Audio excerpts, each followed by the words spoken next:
So please next time try and keep the mobile phones turned off or in whatever mode. You know that I don't have a mobile phone, which causes me a lot of difficulty sometimes. You know, because sometimes people say, well, just we can send any alerts on the mobile phone. I say, no, you can't. I don't have one. It's very good fun being a monk. There's so many things I don't have. I know I told this story before, but it just runs in from what I was just saying. A few years ago, I decided to get myself a Commonwealth Seniors Healthcare card. That's right, yeah. Only reason why, not because I needed it, I don't get sick, but nevertheless I thought, well, it's allowed, why can't I get one? So I thought you can get one online. So I went into one of the monastery computers, managed to get through, and they said, no, you can't get these things online because there's something in Australia, many places in the Western world, called identity fraud. I need to go into one of the government office to prove who I was. So I had to make an appointment. Good exercise for you, well done. So anyway, so I went into the local, is it Centrelink office? Is that right? Okay, yeah. Centrelink office, and there was a lady there, made the appointment, and then when we sat down, she said, now listen, can you prove who you are? And you know my character. I said to her, for almost to that time, 45 years I've been trying to find out who I am. That's why I'm a Buddhist monk. Now you laugh, she didn't. She scowled, look, this is serious. So I said, I will need some ID. So can I see your driver's license? Exactly, I don't have a driver's license. Okay. Your credit card? I don't have a credit card. Bank account details? I don't have bank accounts. What was it, the next thing she asked? The house where you live, your owner's certificate. I don't own a house. All I live is in a little cave in Serpentine. So, well, your rental agreement, I don't rent that. I don't have a rental agreement. And then the next thing they asked for, your marriage license or marriage agreement. I said, I'm not married, I'm single, I'm a monk. And then they said to me, these are the usual things they asked to prove your identity. So I don't have those. You know what this lady said after? She said, well, look, according to the government of Australia, you don't exist. And I said, sadhu, sadhu, the Buddha was right. I don't exist. But anyway, I did have a passport and said, okay, we can take that. So it did give me the card in the end. But you notice how strange it is when you do things differently, when you don't have like a mobile phone. Actually, no one has a mobile phone. The mobile phones have you. They own you. That's when they start ringing. It's like a little kid. Rah, rah, rah, mummy, mummy, mummy, I need your attention. Have you ever noticed your mobile phones? At least the last time I saw one in the old days. They have these, we weren't called mobile phones in those days, they were called cell phones. What does cell remind you of? Prison.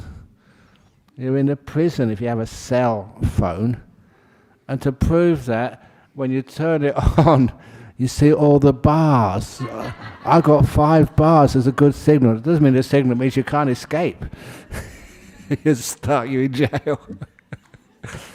So anyway, it's nice being a monk that you don't need those mobile phones. I still have an internet. They can do emails. I prefer emails. It's pretty old-fashioned these days, but at least you can answer them whenever you want to, rather than always controlling you. So anyway, that's just a little thing about our world. One of the things about being a monk, you can question things. You can do things differently. And when you do things differently, why? Because it's much more comfortable. Now, even little things. And I said that I don't own anything. Literally, I don't own this place. You know, if I owned the Dhammaloka Buddhist Center, I would do things much different. But it's good enough. That's one of my other subjects. You can find out everything which is wrong with this place. You know, once I remember this meditation center in Barre, Massachusetts, one of the first places where you can do meditation retreats. And they put a lot of money into that. And then one day they decided, you know, what more can we do? Let's put in like a suggestions box. Now we don't have suggestion boxes here, thank goodness, because the suggestion box filled up within an hour. And they thought they'd done so, because it's easy, the closer you get to perfection, the more faults you find.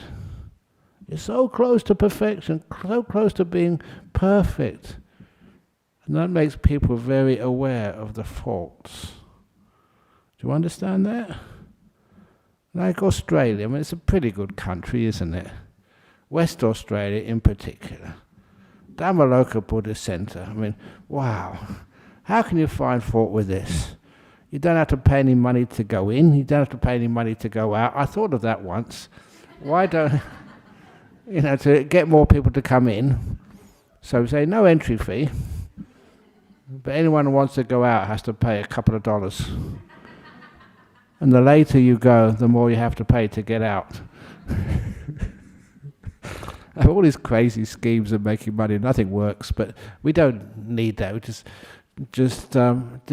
just rely on people's kindness. That's even more important. You know, when people just decide they want to do something, they want to help, they want to serve, they want to be a volunteer, not because you make them or you pay them, it's because they feel they want to do that. And many of the most beautiful things I've seen in life is when nothing was forced. And just, you know, my own life as a lay Buddhist, the reason I talk about myself is because I can trust myself. These things actually happened. I just remember this... she was a nun, and she came to our Buddhist center in Cambridge once and gave a talk. It wasn't much about Buddhism, it was just about the kindness which she was doing with this orphanage over in Sikkim somewhere. About, you know, these girls who were orphans, and that she was trying to look after them and serve them, just acts of compassion and kindness. And I was so moved by what she did that I went to my bank the next day and took, I think, £20 out of my account. Now, £20 may not feel much to you, but that was 2 weeks' food money for me as a student. You know, my father had already died, my mother was poor, and I was just going on scholarships. But you know, that £20 which I took out of the bank and just got the cheque and gave it to this nun, I've never ever forgotten that. I went hungry, but I cared for somebody. And that just was beautiful to be able to do. I only say that now because it's just those beautiful, kind things which people do just give you so much joy and happiness in life. So this is one of the reasons why what I really wanted to talk about today was on Sunday I will be going overseas again to Sri Lanka. And while I'm away, on the 25th of May, I checked in an old passport, 25th of May, 40 years ago, that I landed in Perth to serve the Buddhist Society of Western Australia. So I've been working for you non-stop for 40 years. Now look what you've done. If you look at photographs of me 40 years ago, I was thin, young, fit, handsome. Now look what you done. So I'm going to miss that sort of anniversary. But the other thing, which I was talking with Venerable Dayalu earlier, in those 40 years, and how many talks have I given here? How many meditation retreats? How many meditation days? And it's not just here and just other parts of Perth, overseas. I've given so many talks. Why do you keep on coming? I must be a very bad teacher if you have to keep coming back to the lesson again and again and again and again. You never graduate. So why? Because what you hear here is not information. Information you can get from a book. It's more convenient from a book. The information is there, it's embedded in the talk, but it's much more than that. It's just the emotions which come from that information. It's just the ability, to give you a talk and have all sorts of jokes and silly stories, but the kindness and the peace which comes with that as well. To try and get you to feel, what Buddhism is, what meditation is, what kindness is. Not to try and convince you of it, but actually to feel it. And that's one of the most beautiful parts about this path. That's why you can give talk after talk after talk. And people start to feel something really important, something beautiful. And when they feel that beauty, of what peace is, it's too hard to describe what peace is, but to be able to feel it in your bones and in your marrow, in your muscles, and in your heart, and even in your toes. It's actually to feel it there, what it's like, and get that great emotional wisdom, just what peace and freedom really is. And once you feel that and start valuing it, all these other things which we do in life, the kindness, the forgiveness, the virtue, the peace, the stillness, it becomes quite obvious and quite easy. Sometimes we have so many theories, so many descriptions. If you don't actually know what they're describing, it's like reading some sort of poet describe, say, Paris, but you've never been there. How can you describe the smells of Paris, the mood, the atmosphere, just the things which are invisible, if you ever manage to get there? If you've never been there, how would you ever know? That's one of the interesting things about the sensitivity which we build up, in this spiritual path. That sensitivity can be amazing. And I've often mentioned this to people, and it's no secret. There are some parts of this world, some parts of Perth, which are just so easy to meditate in. And I've mentioned to you before, one of those places is in our main hall in Bodhinyana Monastery. That's one of the strongest. If you go into that hall, people who never managed to do much meditation before in their lives, they go in there and they get very peaceful. A good example of that, a story from a long time ago, that over in Bodhinyana Monastery where I live, there's no scheme water, no water from supplied by the government. We have to catch our own water, mostly rainwater. And so in order to store that water, many years ago, we hired one of these guys to build these big 30,000 gallon concrete tanks.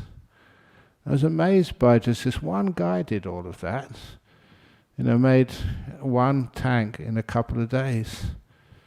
And he worked so hard. And that when he was finished, the concrete tanks are just maybe 100 meters from our main hall. When he was finished, he asked me, "Brahm," what he called me. I get called all sorts of interesting names. Brahm, one of the most interesting names. Is there any people who know Mercedes School in Perth? Have you been there? Any sort of graduates? Okay, but anyway, I gave a talk in that school many years ago, and the next day I just happened by chance to be walking in St George's Terrace, and there we saw this group of schoolgirls, and they recognised me.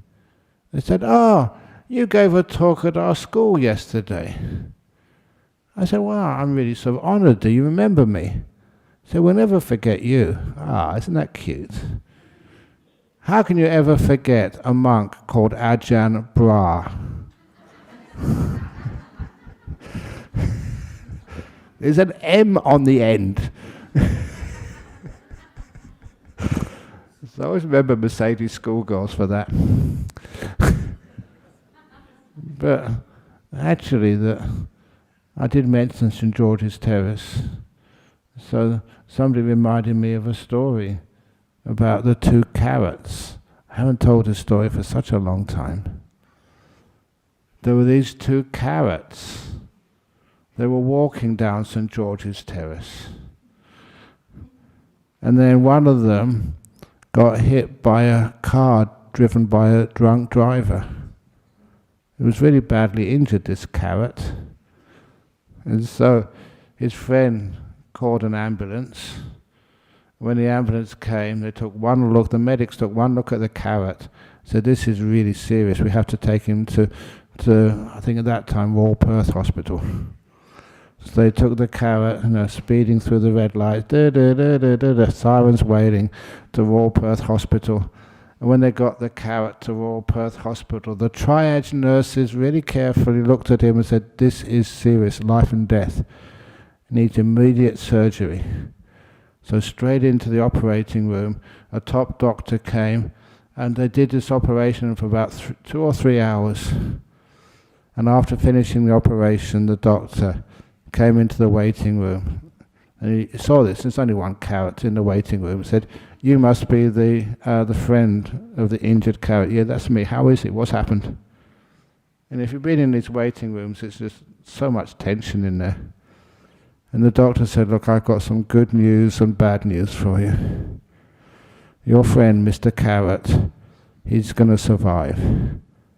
We managed to keep him alive, so he'll be fine. The only problem is, because of his injuries, he's going to be a vegetable for the rest of his life."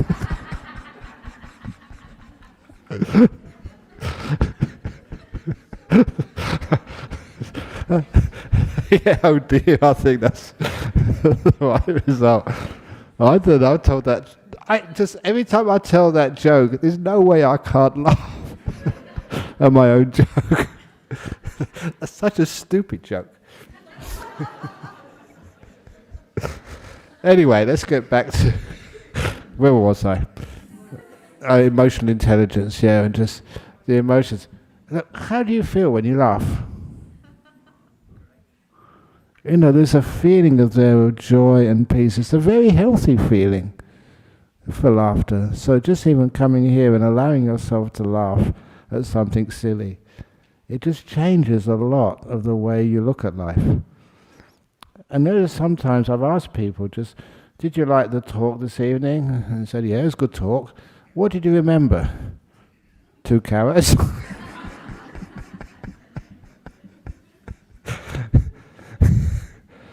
But it's more than that. Once you get the happiness and the peace and the joy, how does it feel? Your mindfulness just unlocks the wisdom of that joy and that happiness. So you can actually feel it. How does it feel when you get upset and angry? That is really such a nasty feeling.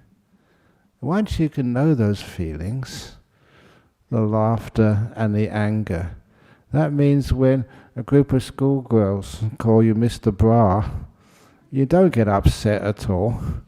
You just laugh with them. Why give up a wonderful opportunity, to laugh and feel this beautiful sense of not taking yourself so seriously and feeling almost immune from anybody who can say anything bad about you. Just the funny things, that's all. And I remember seeing that with Ajahn Chah. Sometimes when people try to criticize him, that's all he would ever do. He would think it's so funny.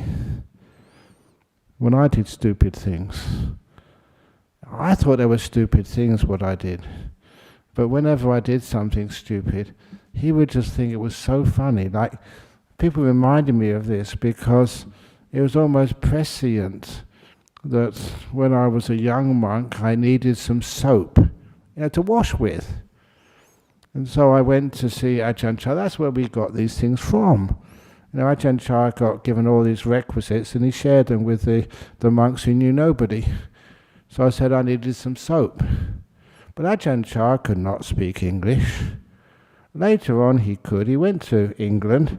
We asked him afterwards, did you learn English? He said, yes, one word, cup of tea. That's the only word he learnt. But anyway, the word for soap is sabu. And I thought I'd learned the word properly, but I didn't say sabu, I said sapo. Close enough. But sapo meant pineapple. So Ajahn Chah, he asked me, what do you want pineapple for? To wash. And that was prescient because nowadays they actually do use pineapple as a soap. Somebody got this on the internet. It's a new way of making soap. So you see, I was much wiser than Ajahn Chah thought. But anyway, he never let me forget that. So he was laughing with everybody. He said, these people from England, they're far more advanced than we are in Thailand. They use soap. We use soap. They use pineapple to wash in England. But it made him laugh. He never got angry, upset, or thought we were stupid. Every mistake which I made was a cause for him to laugh, which is a beautiful thing. So that's for you. Every time your husband or wife does something really stupid, laugh instead of getting angry. That's a challenge for you. You will find that it changes things. Just like there was an old story in Greek philosophy.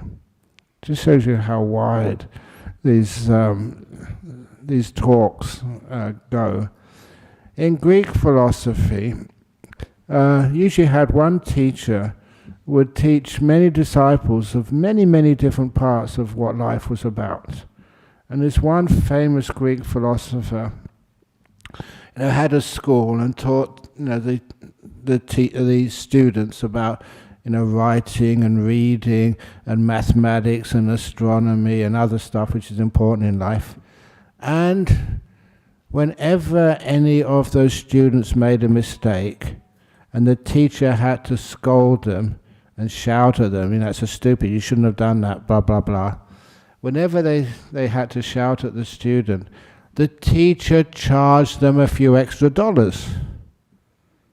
If anyone's been a teacher, that's very stressful, shouting or scolding one of your stupid students. I think you know that. If you have a child at home and you have to scold them, that's extra stress for you. And if you're employed as a teacher, you should get some bonus to compensate you for all the shouting you have to do to your students. So that's what they used to do. And so anyway, when this student graduated from the school and got a job, all his co-workers would always notice when anybody shouted at him for being stupid, he never ever got angry. Never once. Instead, he laughed when he was scolded. When someone called him an idiot and stupid, he just burst out laughing. And then one day he said, why? Well, he said, a couple of years ago when I was at school, I had to pay every time I was scolded. Now at work I get it for free. That's why I laugh. It's just interpreting things in a totally different way, which means you can have more happiness and joy in your life. It's working on that emotional intelligence and part of your life. This is something which I think many people forget to realize. The work which you do, and the way you do that work, and how you do that work. How many times do you laugh at work? Why not? Does laughter, smiling, cost any money? Why do we get angry? You know, sometimes people think, well, I have to get angry. If I don't get angry and scold somebody, then their misbehavior will continue. It does not work like that. How many times have people scolded you this last week? Told you off, shouted at you, or embarrassed you in that way? What it really does, it stops the really will to help and to do things which are good. You find that people who, if you're running some sort of company, or at work somewhere, or even in a family, getting angry and scolding other people just makes a separation between the people in that group or company. And that type of separation is very, very unworkable. Imagine a football team or a cricket team. And if that cricket team or football team, if they were shouting at one another in the same team, is that team going to get anywhere when they're not working together? It's one of the reasons why, and I think Venerable Dayalu will sort of confirm this is actually how I run, if you say run, Bodhinyana Monastery or the Buddhist Society of Western Australia. How many times do I criticize you? Aurora, you work for the Buddhist Society. Madhu, you work for our Buddhist Society. How many times have I scolded you? How many times have I praised you? Quite a lot, I think. And it's because of praise. You encourage people. Imagine that. At work, you know, your boss actually praises you. Well done. You know, even though they're stretching the truth a little bit, but nevertheless, well done, amazing job. It's a very good job. A very good job I wasn't there to see you and get upset. Whatever you say. But when you actually praise people, what does it do to you? You really want to do more for this kind boss, because people love praise. If you flattery, I was told this when I was a kid, flattery gets you nowhere. That's totally wrong. Flattery gets you everywhere. Try it out. Your kids. I saw a couple of kids today. We had lunch there. And sometimes, if your kids just get criticism all the time, even if they deserve it, what's the result? You will find the result is that they get negative. They don't want to be part of that family. And that's maybe an exaggeration, but it's certainly they have this feeling that they're not given space enough to grow. That's why praise does amazing things for people. Every time I'm praised for something, that sometimes I talk too much, I know that. If you sort of criticize me for talking too much, I'll say, no, that's not right. If you praise me for giving a short talk, that's much more effective. Because people like praise. It's what encourages you. It's what makes you sort of more want to do the right thing the next time. That's why a lot of time we make sure we praise people as much as possible. And that means you're encouraged, especially the kids at school. I used to be a school teacher for 1 year. That's why I lost all my hair. That's an exaggeration. But nevertheless, what happens in school? This is quite a few years ago. One of the things which happen in school, that you are tested. You have to have exams. And many of you have been through exams. How many of you have set exams? Because being a school teacher, you had to set the exams. I didn't like doing that. But not only that, at the end of the year, you have the final exams, for the end of the year. And one of the children in my class, when I gave out the results, one of the children came bottom. 30th in a class of 30. Of course, somebody has to come bottom of the class.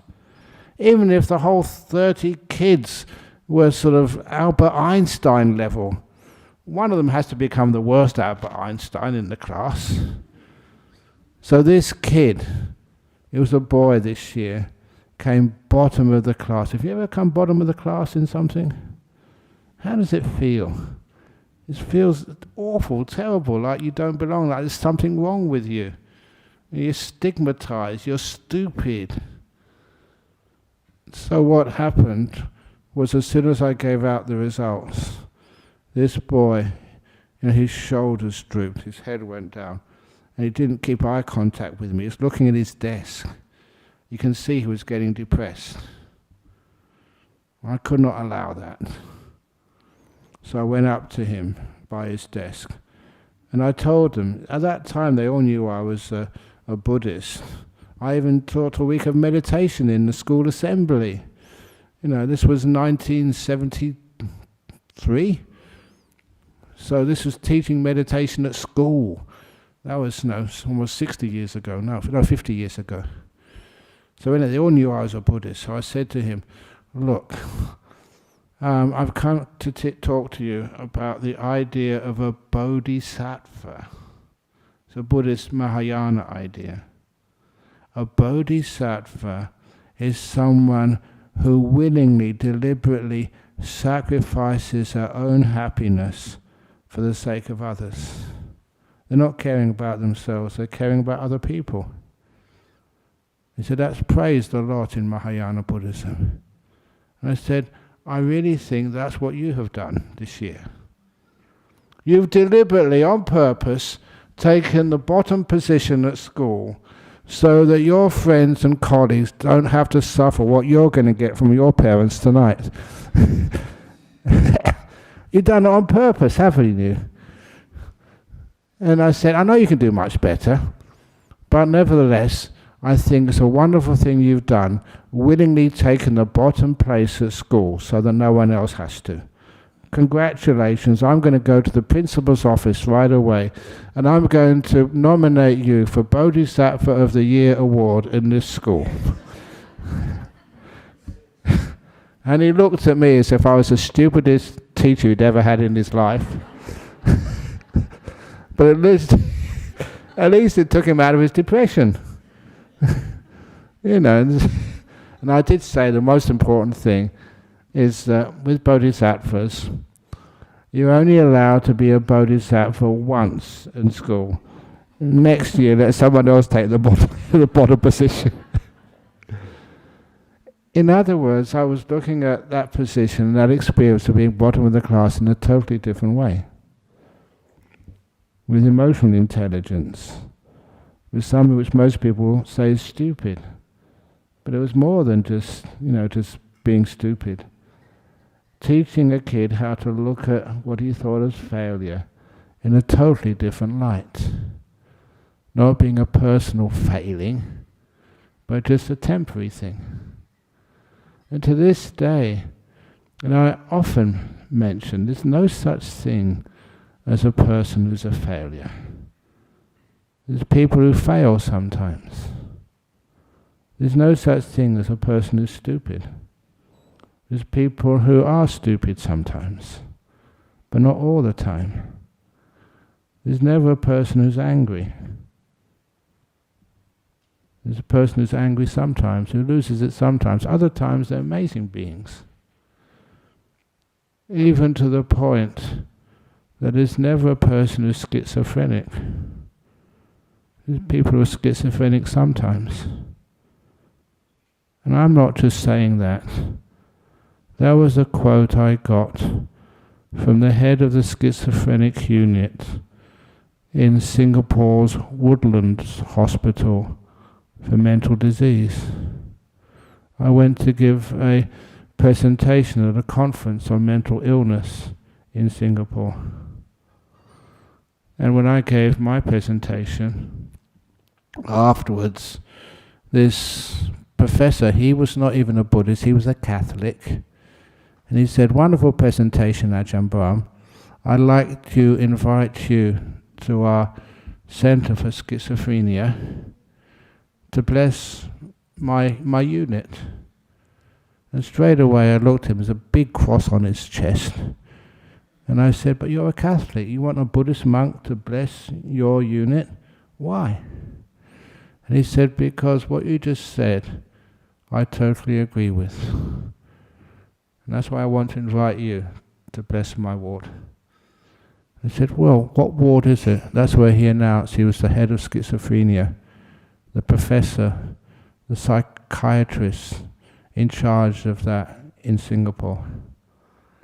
And I said, "Well, how do you treat schizophrenia?"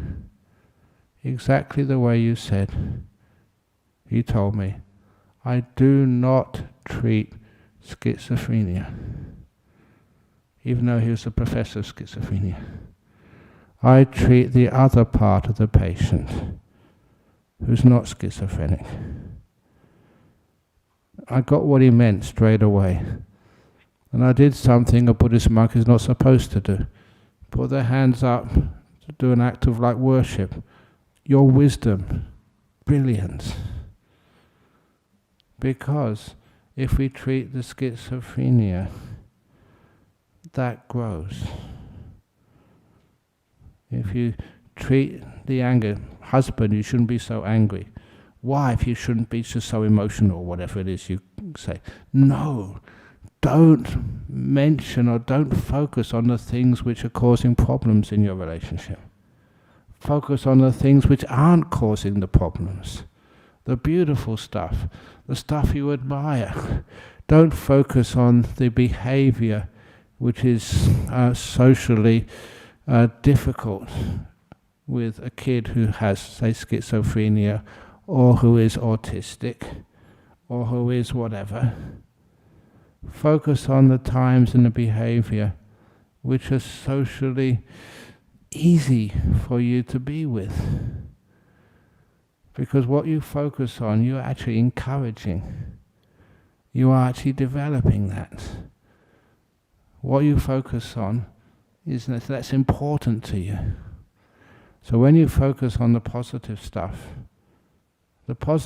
grows. That's why I asked him, he said, when you don't treat the schizophrenia in these patients, you treat the other part, and what's the results? And I knew his answer. He said, much better than standard results or standard treatments. Don't work for everybody, but they just do a much better job. And I think you can understand why. Because sometimes when you acknowledge the good behavior, the kind behavior, the wonderful behavior, whatever you think it is, you'll find that that actually grows in a person. That becomes stronger. That's also one of the reasons why, also a meditation teacher, when people talk about their meditation, a lot of times they talk about the problems in their meditation. Sometimes I say, well, let's just put those aside for a while. What about the good meditations? Why did you have peace? Why did you have joy? Why did you have this wonderful sense of freedom? Why? The reason I say that is because I want them to focus and to remember to see the beautiful stuff. Sometimes people get negative about life.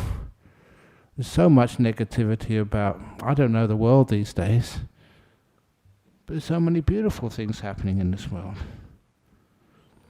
I think it was this morning, or I think it was yesterday morning, just see the dawn come up in Serpentine. It's gorgeous. It's beautiful. And that's there for everybody for free. You don't have to pay for that. You don't have to buy a ticket to enter, the vision of dawn early in the morning. It's there all the time. There's so much beauty around. And the kindness which people have, which each one of you, the laughter which we can share, that's gorgeous stuff. So when I focus on that and ask you to focus on it as well, you find that actually it's seeing a part of life which sometimes we neglect, we take for granted. Problems is what we focus on way too much.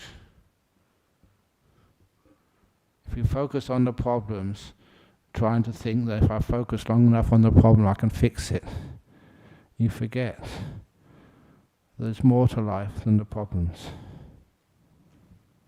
What it really is that story I told so many years ago, which many of you have heard so many times, the 2 bad bricks in the wall. Why did I just focus on 2 bad bricks in the wall which I laid for about 3 months? Could have been 6 months, I think it was maybe 3, doesn't matter the time. And I wanted to destroy the wall. I just could not see the beautiful bricks in the wall. That's like when you watch the news. You see all the problems in the world. How about the beautiful stuff which is happening in this world, which is huge? Then you find that a lot of the stuff which you worry about, it's just the 2 faults. The things which we feel that a person is schizophrenic, OCDC. I actually got it right today. Did I? I usually say ACDC. I usually do, I don't know why. Anyway, the problems in this world. Imagine that you were someone with a sickness, and mental sickness, and your friends, people who really cared about you, say, I wouldn't have you any other way in the world. Exactly as you are is beautiful enough for me. And you meant it. What would that do? That stress of being rejected, the stress of not being good enough, the feeling that you don't belong, the feeling there's something wrong with you which can never be fixed. Have you ever felt like that? Being discriminated against, not accepted, stigmatized. It's a terrible thing. So imagine the result of that. And imagine like that doctor in Singapore treating the other part of the patient. That is letting them see that they are valuable human beings. They are welcome. Welcome in this world, no matter who you are. Too many kids feel that they are rejected, not good enough. So they try so hard, but still they're rejected. How does that feel? What type of society are we building? Imagine when you actually are welcomed. You feel good about yourself. Even though you can make mistakes, you're just a bodhisattva. Well done. So that's one of the things, that emotional intelligence. We've got all sorts of crazy monks at Bodhinyana.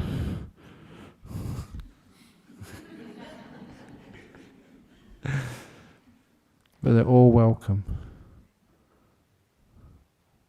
That's one of the reasons why, if you go to Bodhinyana monastery and just looking for every monk being totally enlightened, you'll be disappointed. Instead you see beautiful human beings who've got a wonderful place where they can live. And they'll be very friendly, each in their own ways, because they feel they're accepted. Then they can accept you as the visitors. So anyway, that's a little talk tonight, just on the emotional intelligence of not just teaching facts. What are facts anyway? People argue over facts. But of the emotional intelligence of acceptance, respect, peace and just being with things instead of trying to change them all the time. Anyway, that's the talk for tonight. So any questions, comments or complaints? The 3 C's. Okay, yes. One's a Q, yes.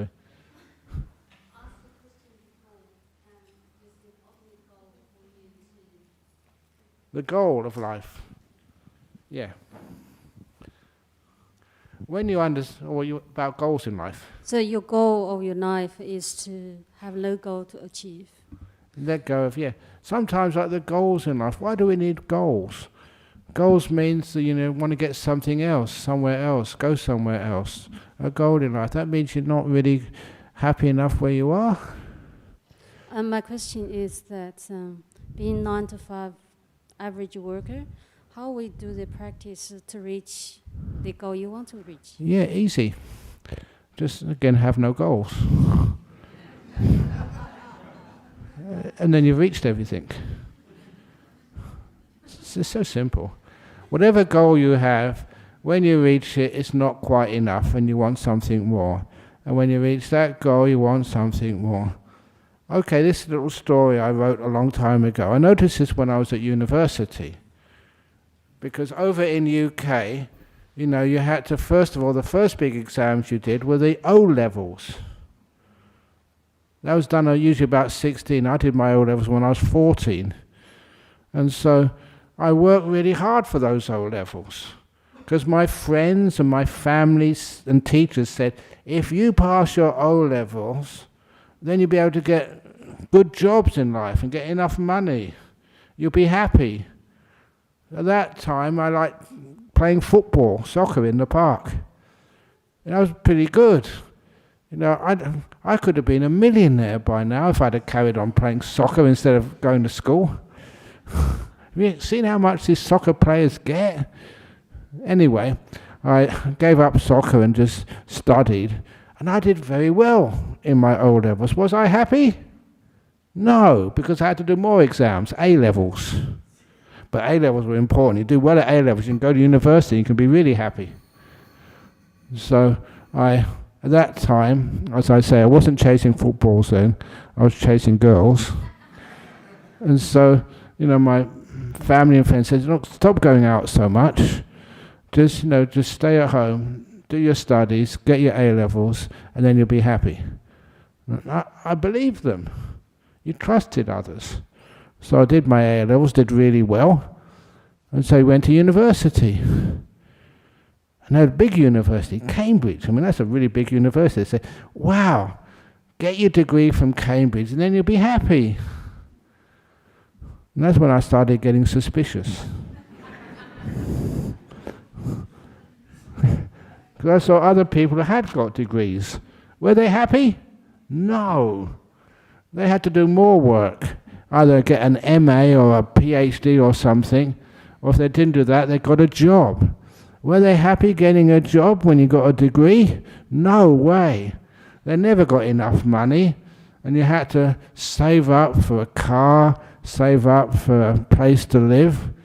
And at that time, you were trying to get just, transport and a place to stay, and also, just trying to get a wife in life if you're a guy. And that was really a lot of trouble. I always thought, once you get a nice wife, why do men go to so much trouble getting them? They don't believe it's going to make them happy. So I thought, once I get a nice wife and save up to have enough money, a nice house and a car, then I'll be happy. But I did some research. I was smart enough then to know some people who are older, and then what happens? Were they happy? No way. Because once you got married, and that was really expensive, you did in a bigger house, and then you had to have mortgages and have to work hard to pay off the mortgages. And you never pay it off. Because, after 4 or 5 years of marriage, you have kids. And that's really expensive. And many people kept telling me that, once the kids grow up and leave home, then I can be happy. And then what happens is by that time most people are close to retirement, And they kept saying, oh, when I retire, then I'll be happy. I don't have to go to work every morning, not so much stress. And then when they retire, are they happy? No. That's when I noticed that most of the people who went to, especially Christian churches, were people who were really old. There's quite a few of them here too. You know why? Because I think if you go to a church or a mosque or a temple, then when you die, then you'll be happy.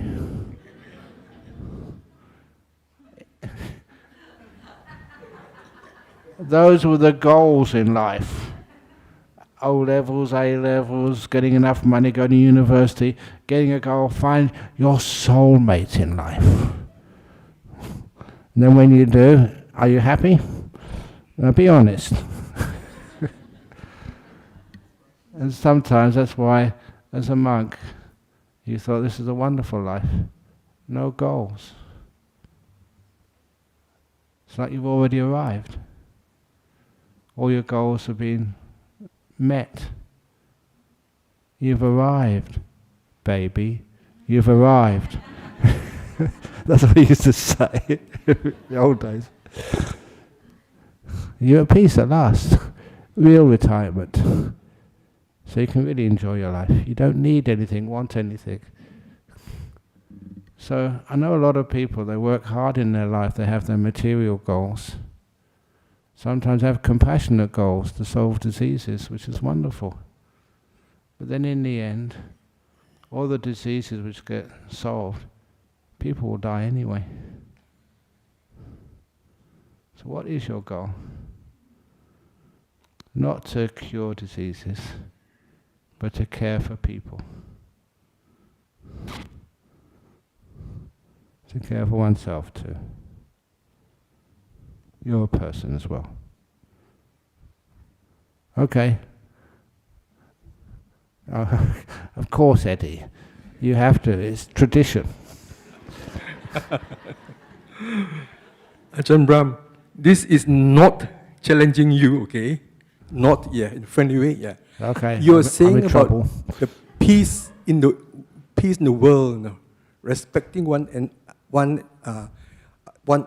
respecting each other and all these things, okay?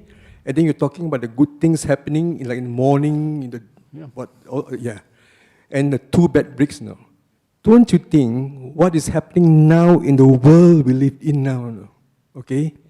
With the wars after wars going on, Now we have the currency war, I think. They're threatening to use nuclear. This is more than the two bad bricks in the world. It's a serious matter. Anytime it can trigger a world war. And then we human, the thing is, what are we? That's from the top now. If we can't, these are from the minds of the top. Okay, if they can't solve if they continue doing all these things. Now, what I mean is maybe. If there's no solution, maybe us, the mass of the world, we should all unite together and tell them, the top people, we don't want war, we want peace. Indeed, I mean, most people do want peace, and it's just a few people, who just get a bit crazy with power. Power is only what people give you. You don't have inherent power. And so a lot of times that many of these people, you're talking about, that after a while they lose their power. And a bit of sanity comes in for a while. Sometimes there's just a scary situation is where we learn. But that to think that there's going to be a nuclear war, great devastation on this planet, I don't think that's a possibility. The reason I don't think that's a possibility. It only takes a madman 4 minutes to press the button, and but that button has you shoot me, I shoot you. That's how it is. Button has to be there to begin with, and pressing buttons and stuff like that. It's not that simple. And I remember there were actually movies when I first came to Perth. Many people thought there was going to be a nuclear war between. I think, was it President Reagan and the Soviet Union at the time? And there were movies about it, and we were told to watch them. At that time, my predecessor, Ajahn Brahm, he made sure that every morning, there's only 2 monks at that time, we had to drink miso soup. You know why? Because apparently miso soup makes you a little bit more tolerant to nuclear radiation. It was actually quite nice, but nevertheless. That's why we drank it for. And it never happened. There was many bunkers built at huge expense which were never used. So that fear came in years ago.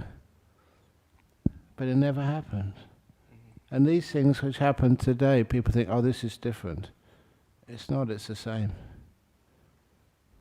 Have a bit of confidence and faith in human beings that would not allow this to happen. If I'm wrong, and there is a nuclear war, you won't be able to criticize me because I'll be gone too. No, I'm not criticizing. I just quickly, Ajahn Brahm. Also, the press too. You know, Yeah. they're supposed to be the press portraying neutrality. You know, Yeah. it's all propaganda, lies, all these things. It comes to the point where I find not only me, a lot of people they don't even watch the news now. These things. Yeah, instead of watching the news, you should watch the BSWA podcast. Okay, anyway, the question from overseas. From Kuala Lumpur. What's the real meaning of non-attachment? Does it mean we let go of anything that we really want in life? Non-attachment means you don't own things. So you can still do good things in life. So what you really want in life, if you do get it, you share it. It's not just for you, it's for all of us. From Germany. Could you explain the difference between steps 7, 8 and 8 of the Eightfold Path? Can you explain meditation samadhi in a nutshell so even children can understand it? Goodness gracious, that's a deep question. But nevertheless, so children can understand it. The 7th factor is like awareness, mindfulness. And it's not just awareness, it's to understand just how these things come and go. Not just that they do come and go, why they come and go, what the causes are. And that gives you more opportunity to own them. Not to own your body, not to own the things which come up and go away in your mind. Which means when you let them go, you can be far more still. As that stillness is what happens, what is the 8th factor of the Eightfold Path. To be able to get the jhanas, which are the 8th factor of the Eightfold Path, there's no sort of argument about what those experiences are. You need to let go a lot. It's not you doing something. It's not you striving for these things. It's when you totally let go.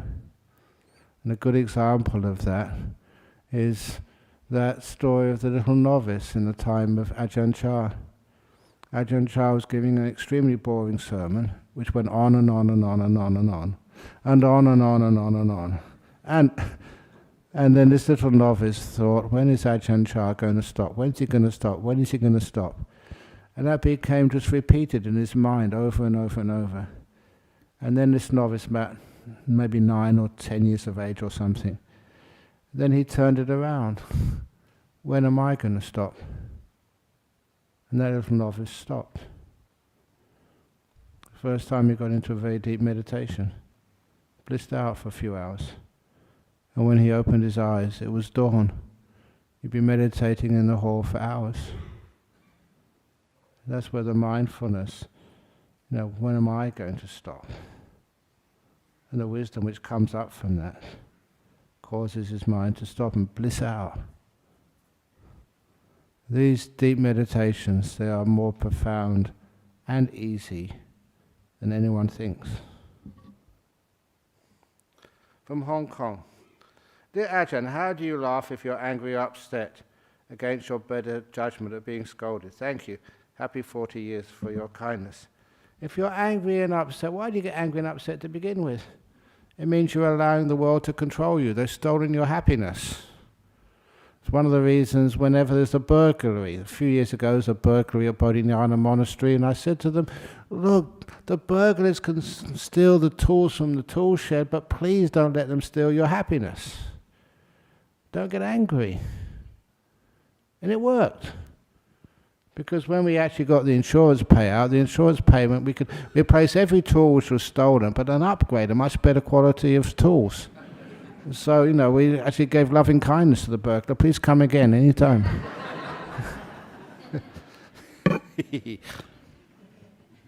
From Germany again. Dear Ajahn, is sila, meaning knowing what is wholesome, what is unwholesome, a natural biological thing that isn't made up of concepts, learning, identity and self, or is it dependent? It is a naturally occurring thing. And I remember what really convinced me of that was of this, I don't know, in the Vietnam War, there was one atrocity called the My Lai Massacre. I think it was Captain or Colonel, Lieutenant Kelly, I think it was Kelly, who actually just led his troops into the village of My Lai to kill, murder every man, woman or child without any discrimination. And as one of the soldiers, it was a great tragedy, not just a tragedy, an atrocity. And anyway, that one of the soldiers refused. He was a black African soldier. And he said, no, I'm not going in. And he refused and was sent to jail because of that. Military jail, which was tough. He knew what he was up for, but he said, I just can't do that. Other ones could. They did. But in this documentary, he was one of the only members of that sort of group of American soldiers who was basically happy with his life. His virtue had given him that sense of integrity, honesty, and goodness. He was a good man and a happy man. And when they asked, how could you do that? Were you was like devout Christian or something, or you philosopher? He said, no, I was just born in the ghettos. I didn't have any religion.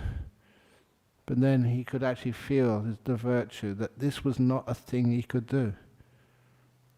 He didn't work it out. He just felt his heart and said, how can you sort of shoot M16s at little kids or young ladies or even men? So it's true. A lot of the virtue comes from inside. Hey, there's too many.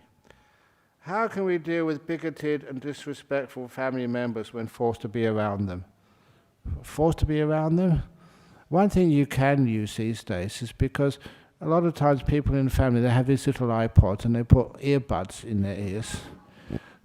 So you don't have to listen to them. Anyway, bigoted and disrespectful family members, sometimes whenever they say something which is not bigoted, some things which are respectful, praise them for that. Say, thank you, that's a nice thing you said. So you're reinforcing positive comments from them. Last question.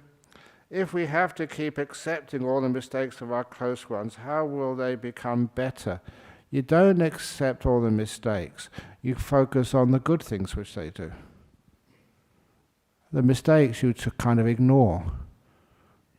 But then the beautiful things which people do, you really praise them for that. Thank you so much for what you did. I was so grateful. And just really overdo the praise. And you find that people love being praised. So anyway, I did those last questions very quickly because I've got to... Okay, another question. Okay, last question. My question is like, when and how should you meditate? Like, you should take a shower, wear new clothes and meditate, and can it be any part of the day, and how you should not meditate? Easy. The best time to meditate is now. The worst time to meditate is later on. You don't need to shower. You don't need to do anything. Just if you feel like meditating, just close your eyes and do it. Otherwise, you'll find all excuses of why not to meditate. My clothes are dirty, it's too hot, it's too cold, I'm too tired, it's too noisy, So now is always the best time to meditate. The worst time is always later on. Okay. So thank you all for listening. And And when's the best time to finish the talk? Always now, never later on. So I'm now going to bow 3 times.